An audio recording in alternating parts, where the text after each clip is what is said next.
Good morning, good afternoon, and good evening to those who are watching this video lesson that wants to learn about the introduction to Java programming. And for those QCU first year BSIT, this is the week 4 of the course of Fundamentals of Programming. Although hindi natin akalin yung malalim na Java programming code, no, o yung pinaka-syntax. Pero papasadahan natin kung ano nga ba yung origin ng Java, ba't nga ba siya pinangalan na Java, ano yung mga important events, sino yung mga developers, and what are the teams or company, no, na part ng creation ng Java. But before we tackle, no, yung mga Java features, Java technology, first, as we go through this video lesson, no, masunod natin, ma-meet natin yung dalawang learning outcomes na to. First, in that describing and that we discuss the Java story, the Java technology features, and yung requirements to run a Java program, including dito yung mga compilers, no? And pangalawa naman ng ating learning outcomes is to differentiate the applet and application. Now, for our first slide, what is Java? Java was created in 1991 by these three men, including James Gosling, Mike Sheridan, and Patrick Norton, ng company nilang tinatawag na Sun Microsystems. Una, before it was called Java or Oak, no, it was named as Greentalk. And meron itong file extension na .gt. Ngayon kasi .java no, yung nakikita natin sa mga file extension na ginagamit natin as we save our Java program, no, our source codes. And after that, it was called Oak naman, no, after being Greentalk. And this Oak was developed as part of the Green project. And this Green project ay part din ng mga developers na to, sila James Gosling, Mike Sheridan, Patrick Norton. But nagkaroon ng accident or coincidence nung niname nila yung supposed to be Oak, no, na programming language. Pero exist na pala yung ganitong pangalan sa language. And galing ito sa company ng Oak Technologies, no.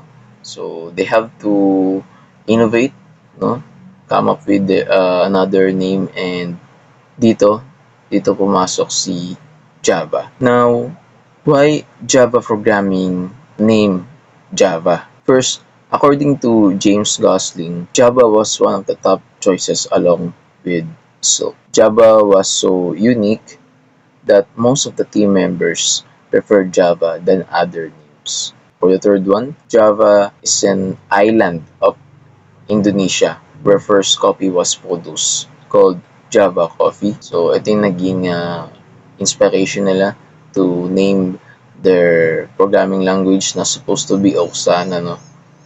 But they name it Java.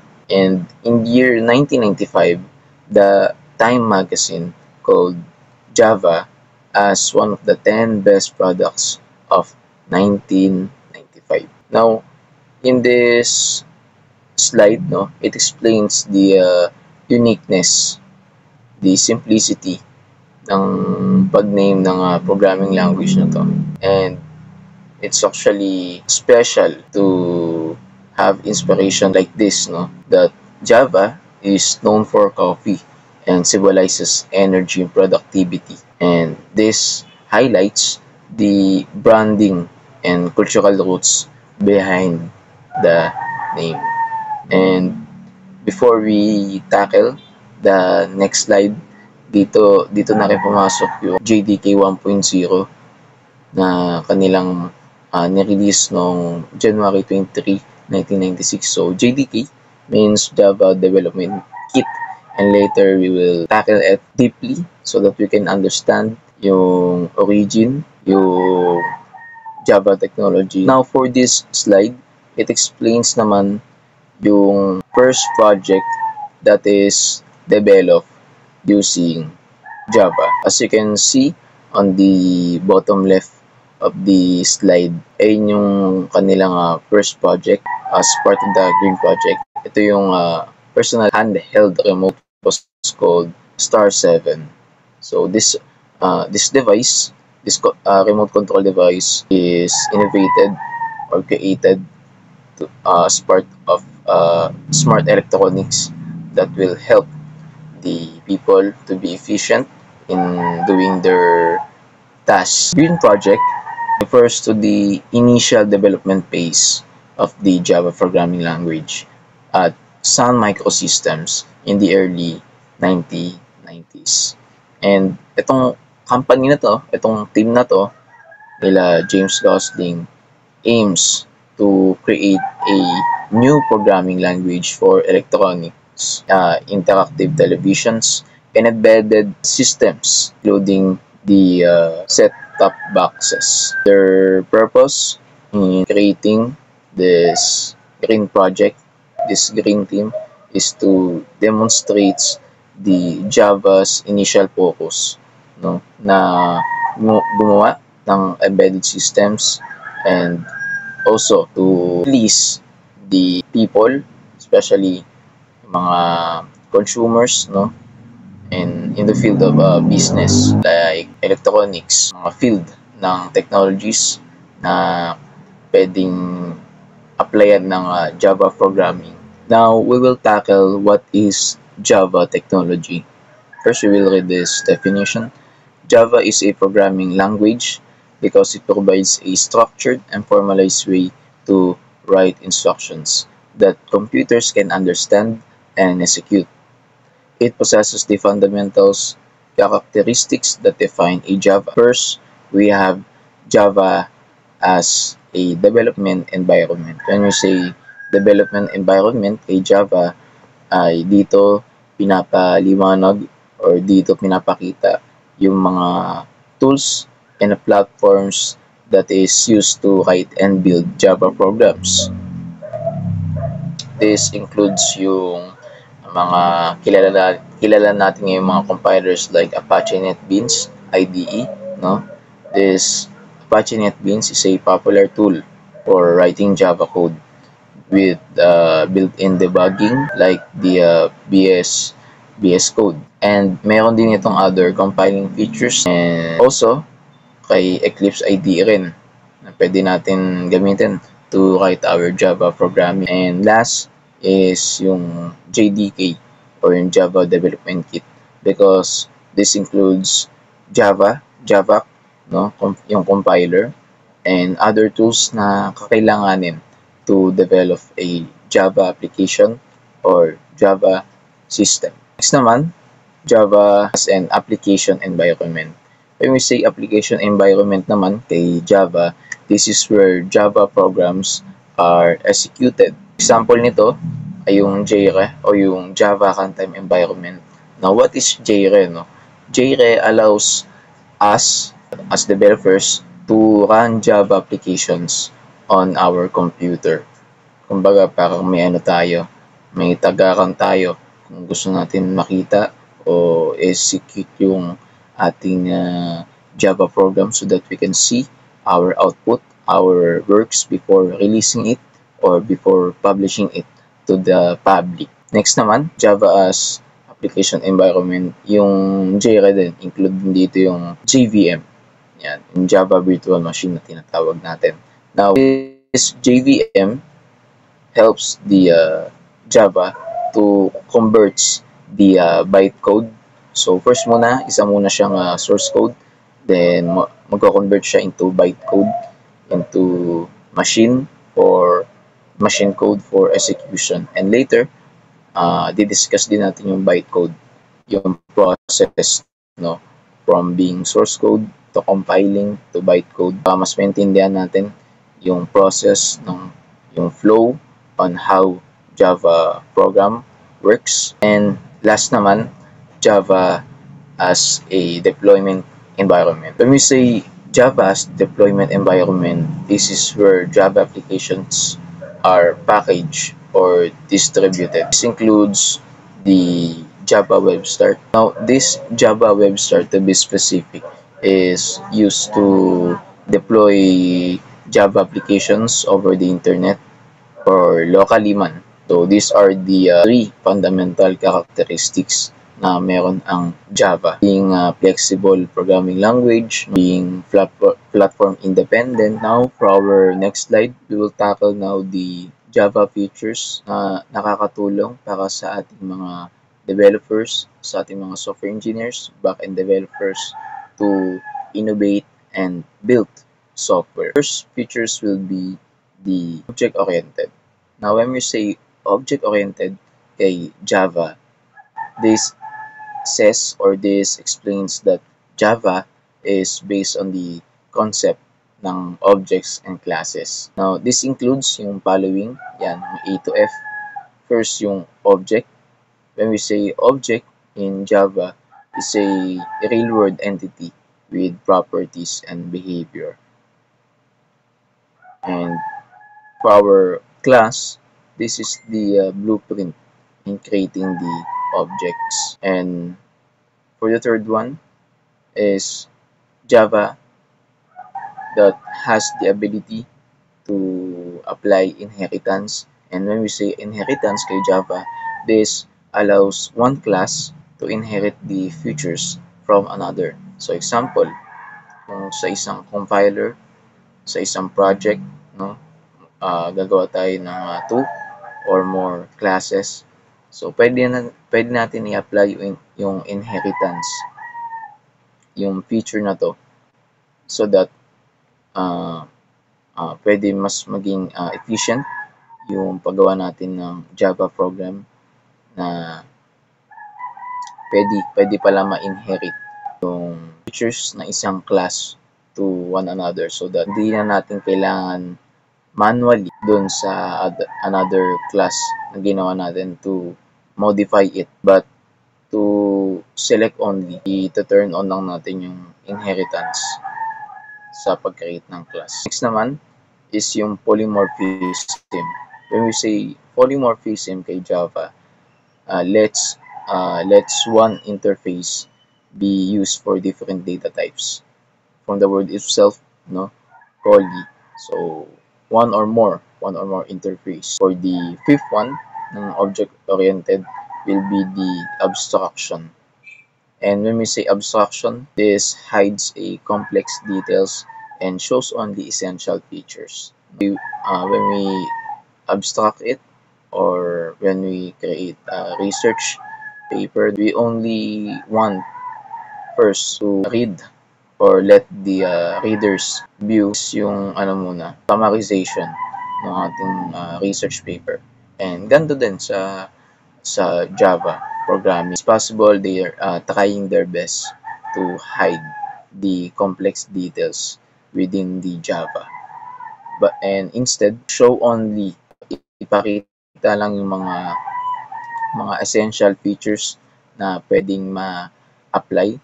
Kanya, may ginagawa tayong project, no? So, this applies also yung paggamit ng abstraction. Kumbaga, ipapakita lang ni Java yung mga kakailangan nating details, kakailangan nating features to build our project, kung system man yan, kung any software. For the last part of the object-oriented will be the encapsulation. So, what is encapsulation in Java? So, encapsulation in Java keeps the data safe by bundling it with methods that control access. So, hindi man natin mapag-aralan yung malalim na definition ng tatlong ito and yung encapsulation din, no? But this is the overview, the purpose of these features within the object-oriented, no? Ay malaman natin yung mga kanilang purpose, kanilang overview. So, yung encapsulation is used to keeps the data safe niya sa isang project natin, no, we will add one class and we can apply na dito yung encapsulation. Kunya, sa isang class, doon natin ipuput yung ating mga calculations, yung ating mga variable. Then, sa isang class naman, doon natin pwedeng call yung ating variable name. Though wala doon yung mismong calculation, nasa other class. So, pwede natin yun, pwede natin i-apply yun. Pwede natin gawin yun. And dito papasok si encapsulation. Dun sa class, kung saan natin tinago yung calculation, yung mga values, ay pwede natin yun gawing private. Kumbaga, di directly na ma-access or mag-output yung value within that class. For our next features will be Java being simple, no? So when we say Java being simple means Java has a clean and easy to understand the syntax, especially for beginners, no? It removes the complex features like pointers, the operator, the overloading tab, no? So like what we say on the abstraction, no? As possible, they're making their best to be like user friendly, no? To remove the complexity setting of the Java, and instead i-show lang nila yung mga kakailanganing features ni user sa pag-create o pag-build niya ng kanyang software or system. The next features will be secured. So how secure Java is. So Java actually provides built-in security features like bytecode verification and secure class loading. So kahit di na tayo mag-install ng features na kailangan natin kung gusto natin gumawa ng security systems, no, login sign up system, dahil mayroon na palang built-in security features ang Java, and this includes yung tinatawag natin bytecode verification and secure class loading. Now, Java being secured helps prevent unauthorized access and viruses. And included dito yung kanina natin diniscuss about kay encapsulation, na hindi basta-basta ma-access ng isang user outside, no, yung data without the authorized permission to the owner o yung mismong developer ng program. And for the four Java features will be Java being platform independent. So first, when we say platform, the Java programs can run on any device with a JVM, kaya nang binanggit natin, Java Virtual Machine, regardless of the operating system, kung Windows ka, kung Linux, kung OS, and other OS na meron. Ganito ka flexible si Java. For the software base, this explains that Java, the JVM, handles the execution across the platforms. So that is for the software. Next naman yung hardware, means Java can be embedded in devices like smart cards, yung sensors, chips, no? So applicable si Java in hardware din. When we look sa ating real world, no, pwede natin makita yung mga sensors before entering the mall, no. So that is applied with the program, including din yung ating scanner, and that is sa field ng robotics, no. So those device are embedded with Java programs so that they can function, no. Kumbaga hindi lang sila nahawakan, nagagamit rin through the use of Java program.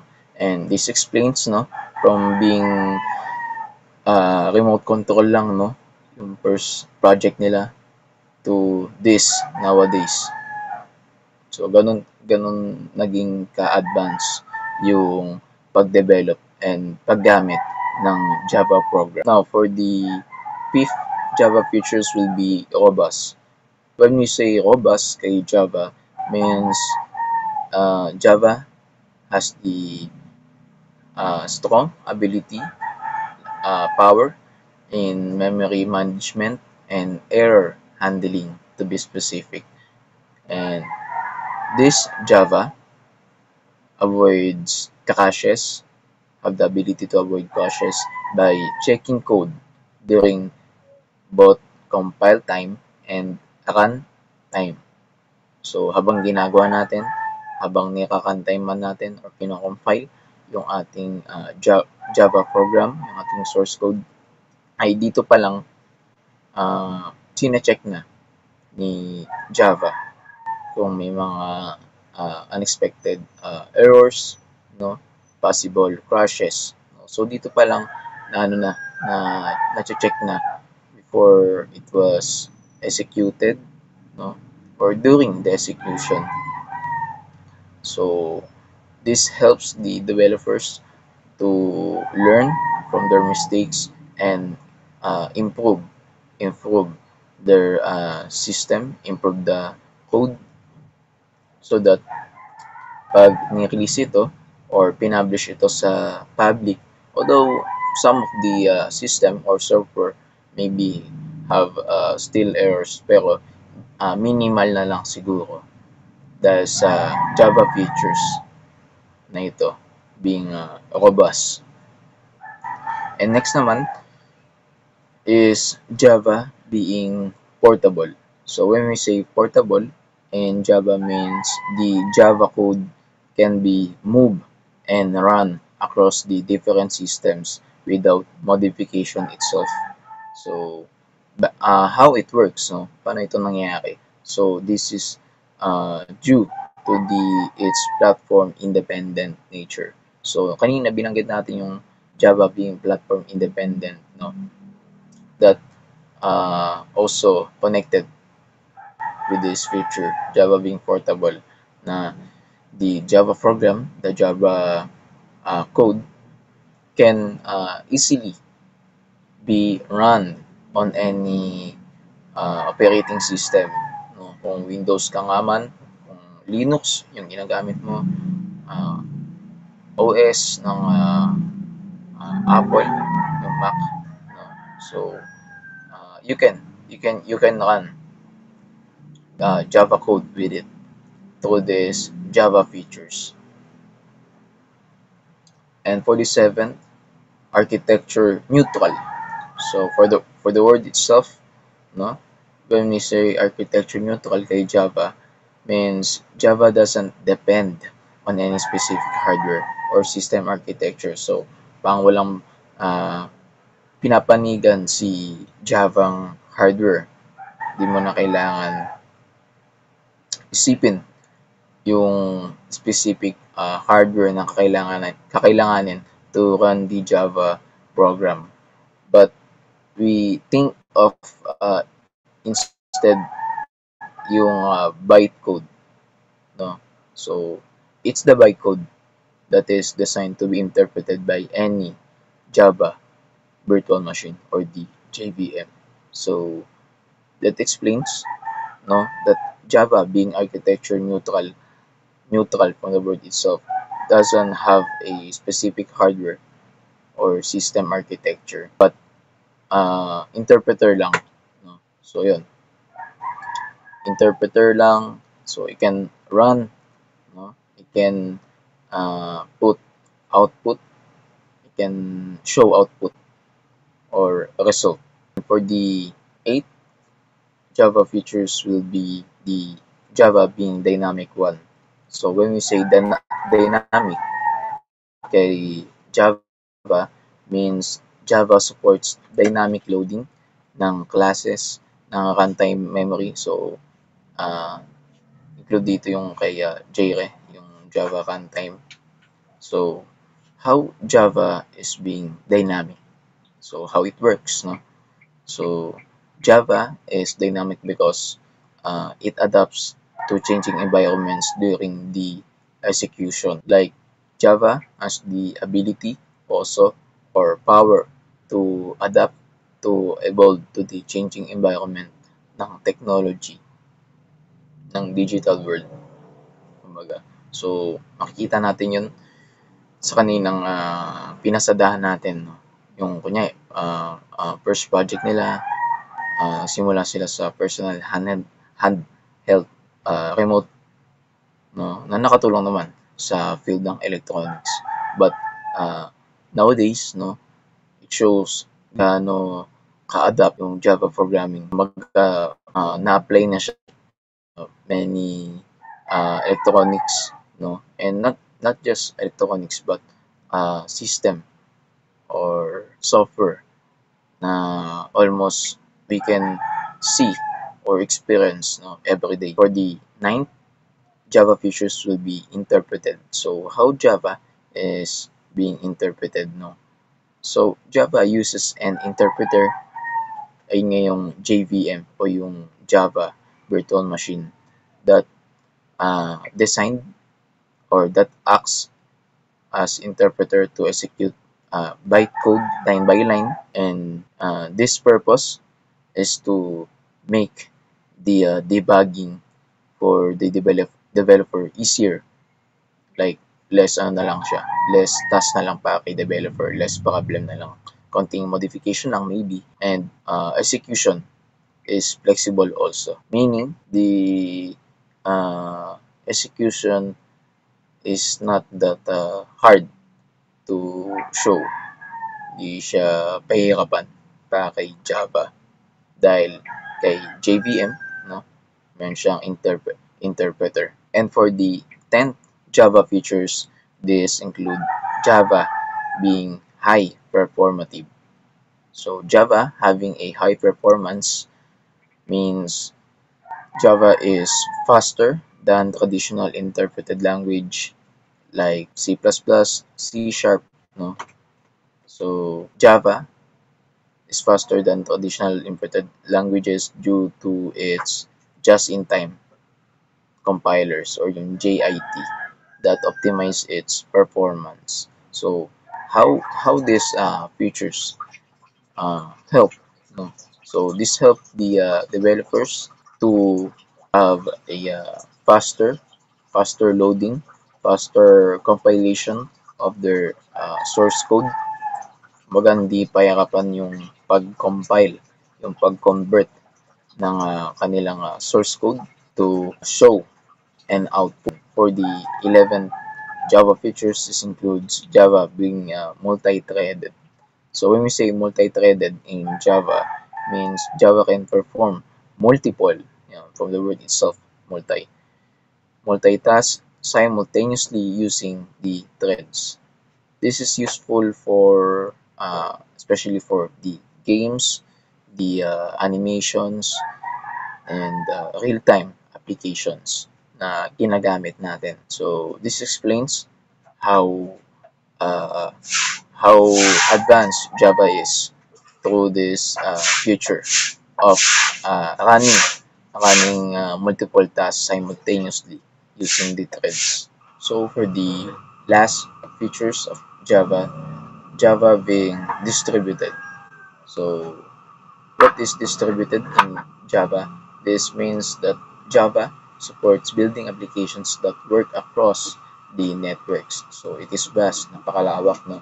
But even it is so vast, gaano man siya kalayo or ka-distance sa isang computer, still you can share data and processes between multiple computers. So how distributed or how vast the share of data kay Java, no, that you can just share your source code sa iyong coworker, sa iyong classmate if you're trying to build some simple system, simple projects. So you can apply this Java features to share your data, the processes of your source code, so that you can work on it together. You can build system or project together.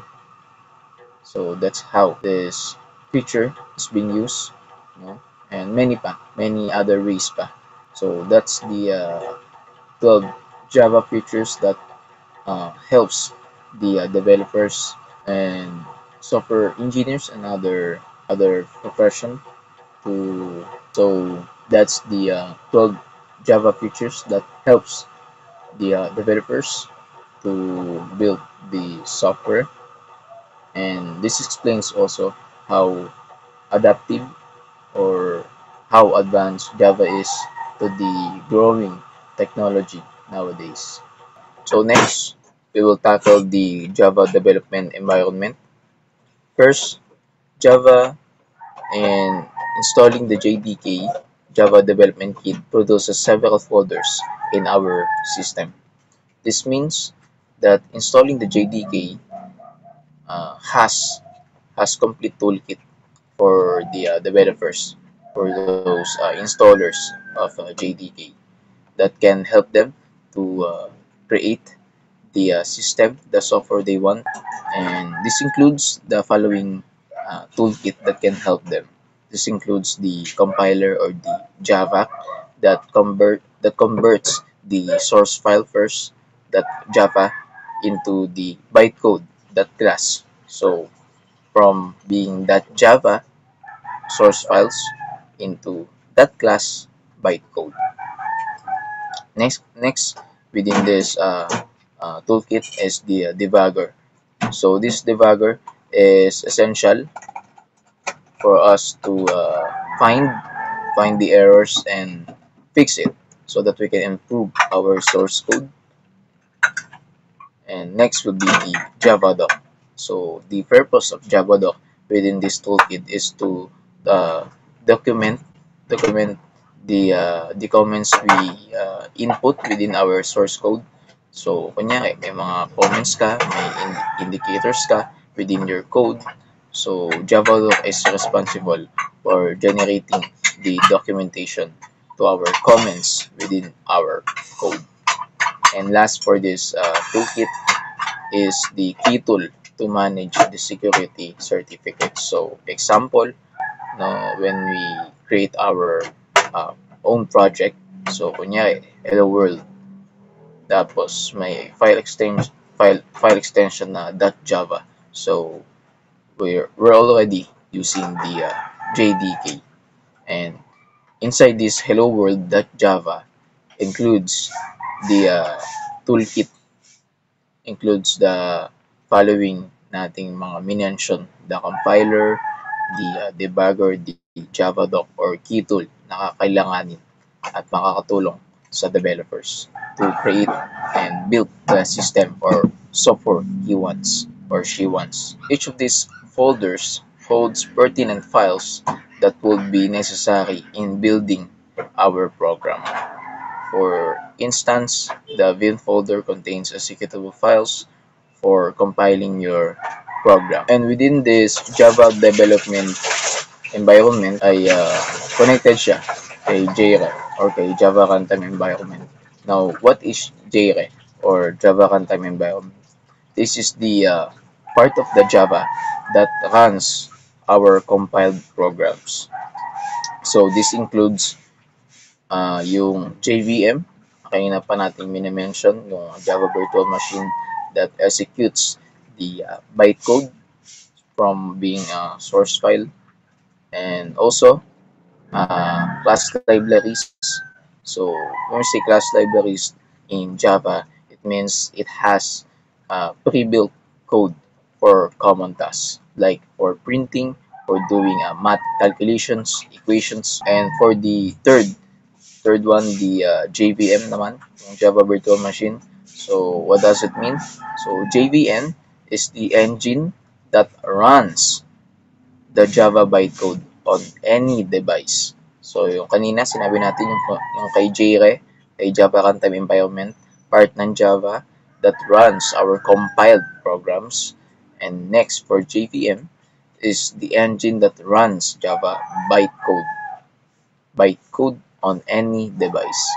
So the role of JVM actually is to convert the bytecode into machine code and manage memory and do also yung role of being security for the Java program during the execution.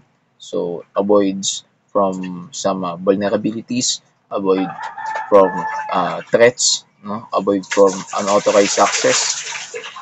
So example, JVM or the Java Virtual Machine allows the same .class file, no, or yung bytecode to run on this operating system. Includes Windows, Mac OS, or Linux without changes. Next, connection with this Java development environment will be the IDE. Yan, sa mga compilers like Eclipse IDE, the NetBeans. So, what does it mean of IDE? So, IDE is Integrated Development Environment. So, IDE is a software application that provides tools to write and manage our Java code.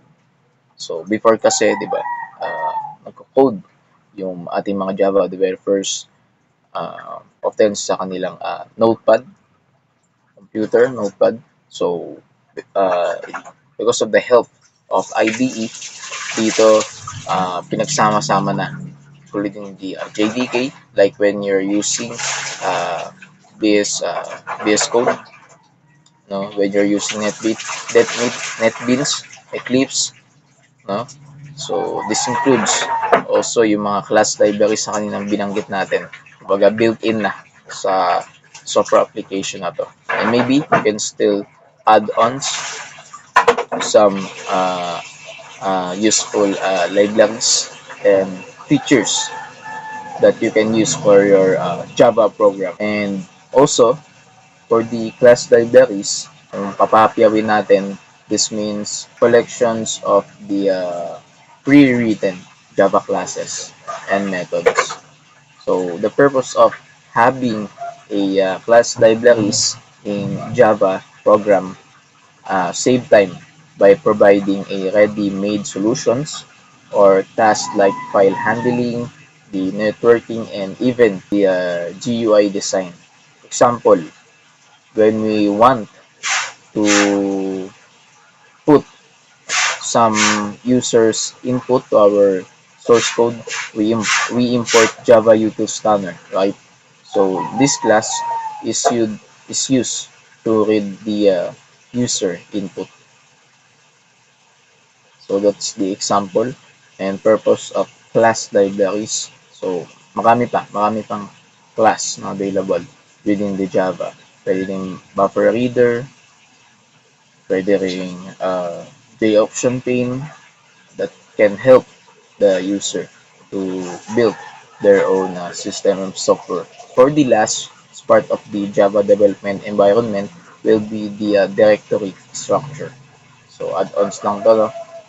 Ating mga binanggit as part of the Java development environment. And this directory structure is the folder layout and installing the JDK. So, directory structure, folder layout created when JDK is installed again. This includes itong ating nasa slide. So, common folders includes yung ating bin, yan, yung demo, docs, include, at yung ating library and Jira.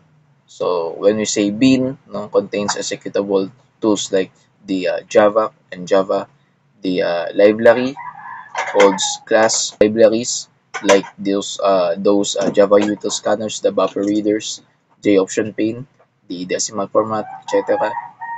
And this include one is header files for the native code integration. Example, when the Vim folder is where we find our compiler, the java.s.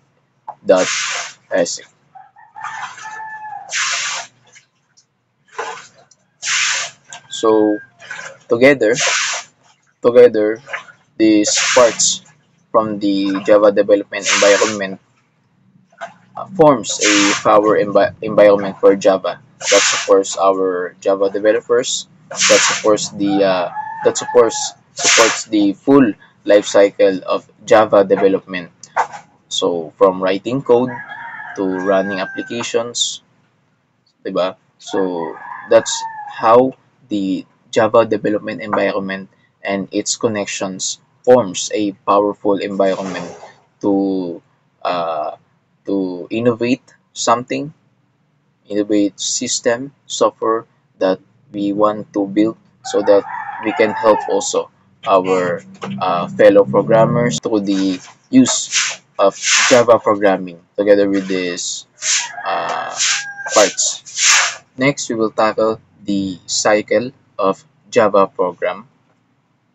First will be the source code, writing our own source code to the Java file using text editor or any IDE we know, like Apache NetBeans or Eclipse or even VS Code. After we write our own source code, we will go to our compiler so that our source code can be translated into byte or bytecode, that class file. So bytecode is a low level and platform independent code. This means it can run, it is so flexibility. After that, the bytecode, the compiled version of our source code will be stored in that class file to be specific. So that class files is not readable by humans, and because it's not readable, dito na papasok si JVM to optimize the bytecode that we just convert it from being a source code. And after this, bytecode ensures still being platform independence. Kung ano mang OS yung gamit mo, it can run on any system with the use of JVM. So after this, we will go with our interpreter, the Java Virtual Machine.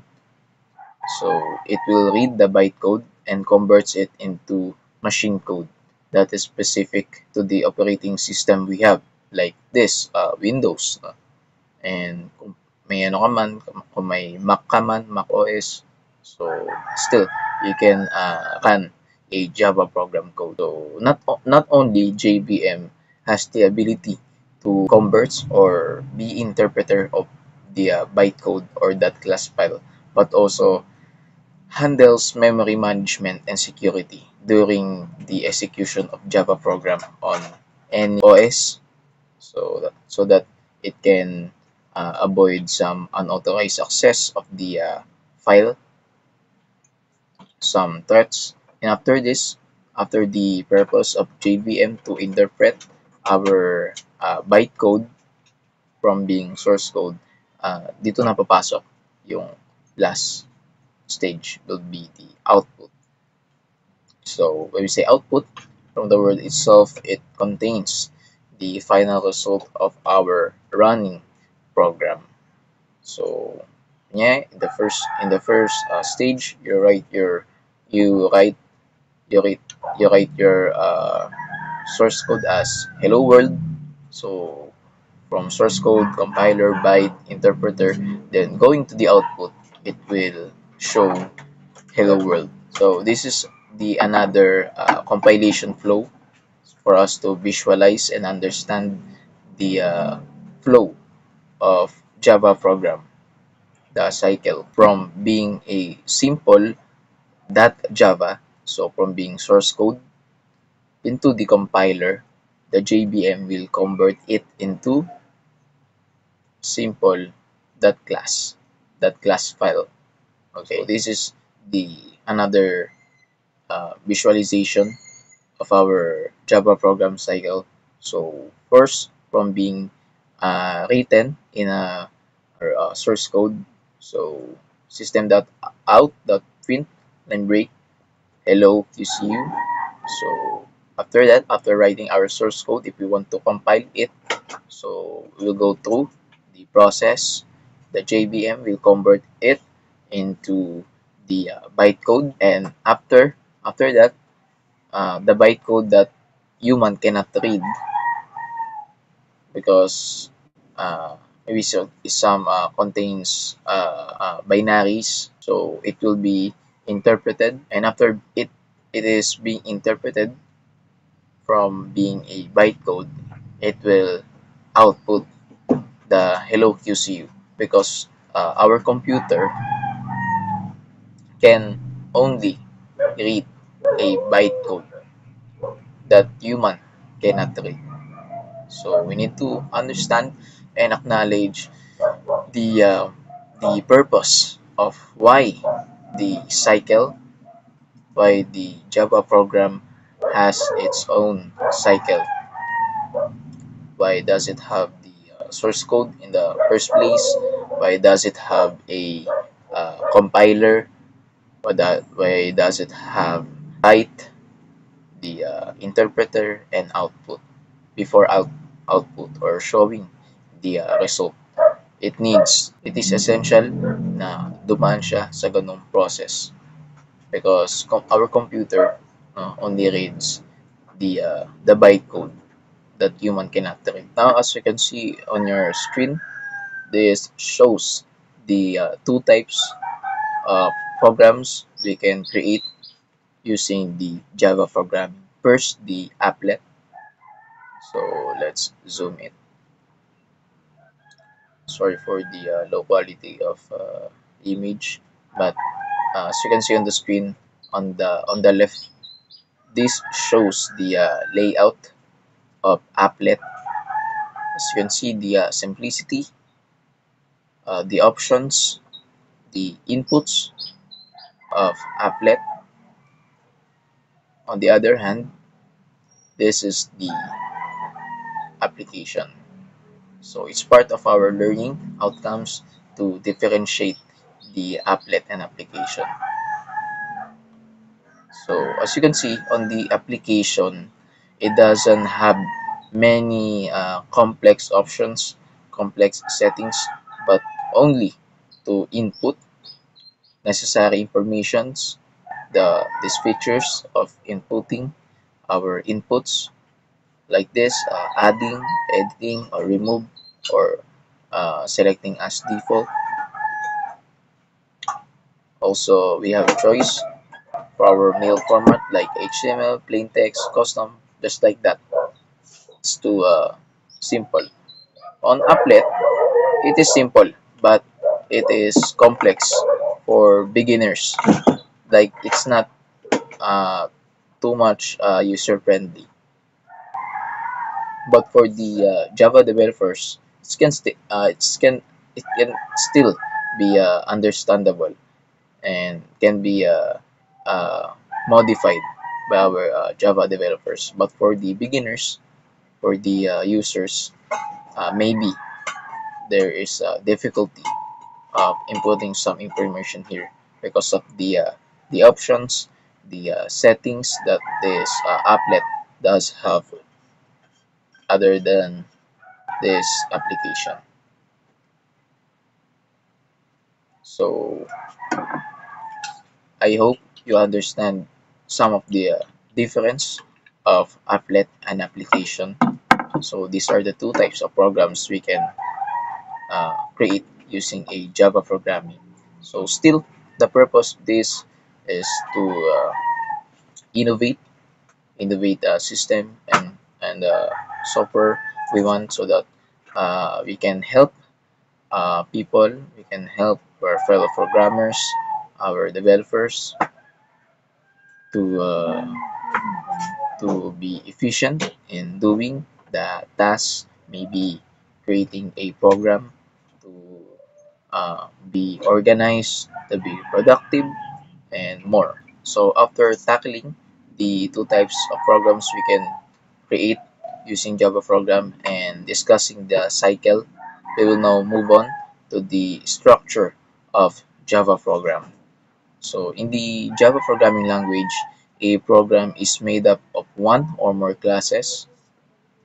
A class contains one or more methods, and a method that contains program statements. So first, the program that is made up of one or more classes. Next will be the classes that contains one or more methods, and that methods contains the program statements we inputted. So a Java application always contains a method called main. So this is the example there. As you can see on the screen, the picture, the syntax shows the public static void main, and we will tackle the main method also so that we can understand the main method we use in our source code. So what is meaning of main method? What is the purpose? So first, when executing a Java application, the JVM loads the class and invokes the main method of this class. So the main method must be declared as public, static, and void. As you can see on the syntax, the picture on the right, it shows public, static, void, main. And inside this main contains the string argument. Next, a source file may have one or more classes, and only one class match match the file name. So example, we created a class that has the name of hello world, and so that our file name also will have the exact name with our class hello world. That is most be declared as public. So now we will tackle the organizing our Java application. So in organizing our Java application is composed of set of files generally distributed in a directory structure. So when we say directory structure, again, is a Java application are organized into folders that reflect the package structure. So the package, we can see it on the most top of our source code when we create a new project. So this directory structure also helps to keep related classes grouped together. So in creating one project and adding like two or more classes, so we can see it is grouped together in one project. Example, if we have a class in the package that is named package course, the file path should be course dash student.java, and later I will show some example. But first we need to understand that Java application is composed of set of files, and these have two types.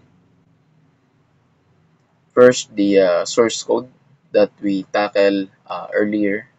So the source code has the file extension of .java, and this .java file are the files where we write our Java program. So this .java file usually contains only one class, but we can add like two or more. So we need just to understand in the part of class file in number two that if we're having a file name hello world class, so we need to have the file name with the exact same name with the class. So hello world class hello world, and this class file is the part after we compile our .java file. So it becomes a .class file. So from being a .java source code into .class bytecode. And in this class file, dito papasok si JVM to run our program as our interpreter. So example will be uh, student.java into student.class. Since sa tulong ni JVM, we're able to uh, interpret the bytecode, the source code to bytecode, and from bytecode we can see the output through the help of JVM. Next, the compiler searches for a class file when it counters a reference to a class in a .java file. So this is the ito yung sinasabi ko ang purpose of having a exact and same name sa ating class file. So the compiler searches for the class file when it encounters reference sa class niya. So the interpreter during runtime searches the .class files. And last, both the compiler and interpreter search for the .class files in the list of directories listed in the class path variable. So when we say class path, it tells the compiler and yung JVM natin, yung interpreter natin, where to find the .class files. So class path is like a guide para kay JVM and sa ating compiler before mag-show ng output, no? Before mag-show ng result. And class path includes or contains the list of directories and the JAR files that is used during the compilation and execution of our Java program. So, example, if yung class natin is yung course-student.class kaninang binanggit ko, no? So, the class path must include the course directory. So, yung course na to, ito yung yung package kanina na binanggit natin. So, dapat nakasave yun sa ating class path. So, if you're using IDE, I think it is automatic, no? But we need to be remind of organizing our Java program, our source code. And uh, last, no, is yung package naming natin. Kanina no, binanggit natin yung package course, no. So how do we name it? So packages help avoid naming conflicts and organize our code logically. So we declare a package at the top of our code that Java file, and this include the package course. And as you can see on the screen, the package was named as Hello World in lowercase, and you can see our class, to be specific, declared public, named Hello World. This is what we inputted first on the in creating the project. This is it. And inside this is the body of our statements. If we want like to put some conditional statements or system like calculator, math equations, we can put it here. And public static void. Meaning of void, it returns nothing. Inside this main method, it has string argument. So when we like use it, like I said earlier, uh, this IDE, to be specific, Apache NetBeans uh, have a class of Java util scanner that can get some input from the user to those who will visit this system. They can use it. So let's put it on the example. So how we use Java util scanner. So we'll put this. So maybe for those beginners, it is difficult to understand this, but I hope you understand the uh, the overview of package naming. So that is essential to learn. So let's put it like here. Like we will get the name input of the user. So let's say string variable name is called name, and we need to say Kenneth. So it is already declared, but it's already declared. But if you want like to get the name of those who will use this system, this is what we'll do. What we will do. Next line. This is since it is string, so just like that. Let's make it simple. We will print the name of who will of the users in. So like this. Hello.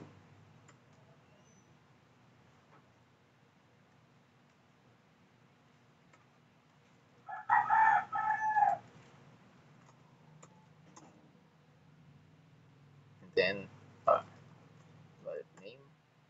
Yeah, just like that. So people run it. It will be look like this. So if you want a name like Kenneth, why not? So hello Ken. So if you want to run it like Ken, Gabriel. So hello Gabriel. You can still modify this and improve this source code, but uh, I just want to make it simple because I want you to focus and understand on the package naming to be specific, and that's how it works. That's how to create a new project in this IDE, in this Apache NetBeans. So this is the another example of a source code that contains the public class. So it doesn't have package, but it's supposed to have here. But uh, if you use online compilers like in Chrome, in Google, you will find it doesn't have some of the online compilers doesn't have a package and libraries like input import uh, Java.util scanner and other class in that online compiler. But in this IDE, in Apache NetBeans or Eclipse IDE, you can see a package name including the public class. So text file name hello world.java. It has name of hello world.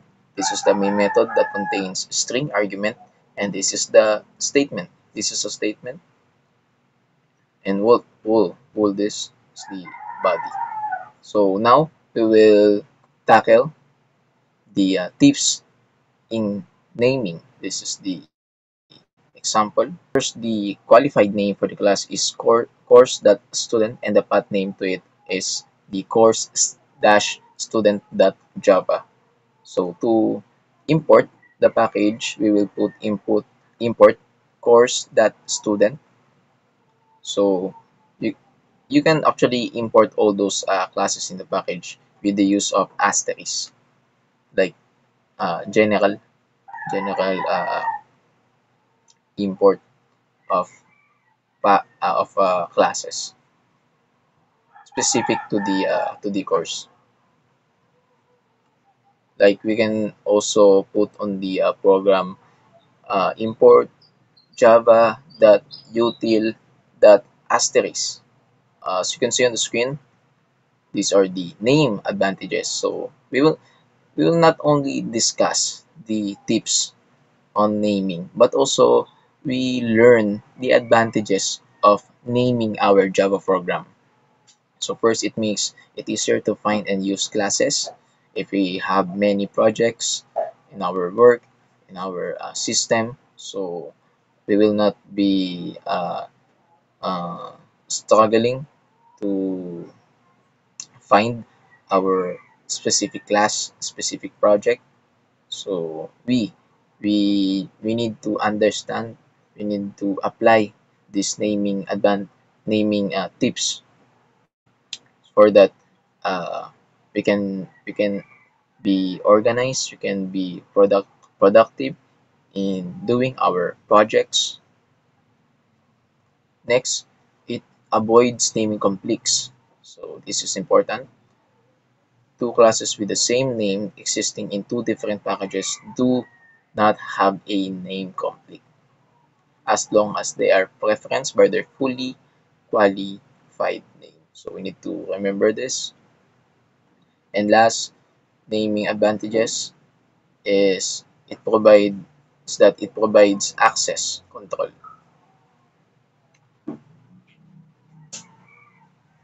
So this is a example of first Java program. It has a class. So as you can see, it doesn't have a public. The word public. It's not public. It is this program does not declared it's not declared as public. It only has a class that is named as simple. But still it does have the public static void and main method, of course. It's important. And within the body, this is the statement. The system outprint ln hello Java. And if you will run this on a real IDE, it will input hello Java. So these are the references of what I shared to you, what I teach to you with about the introduction to Java programming. I hope you learn some of our focus and help you achieve our learning outcomes, including the uh, discussing the difference of applet and application, and also in discussing or describing the Java technology, the technology features of Java, and also its requirements. And I hope you can also apply our learnings in mastering your Java journey. So that's it. Thank you for watching, appreciating this video lesson so that you can understand at least the origin of Java. Thank you.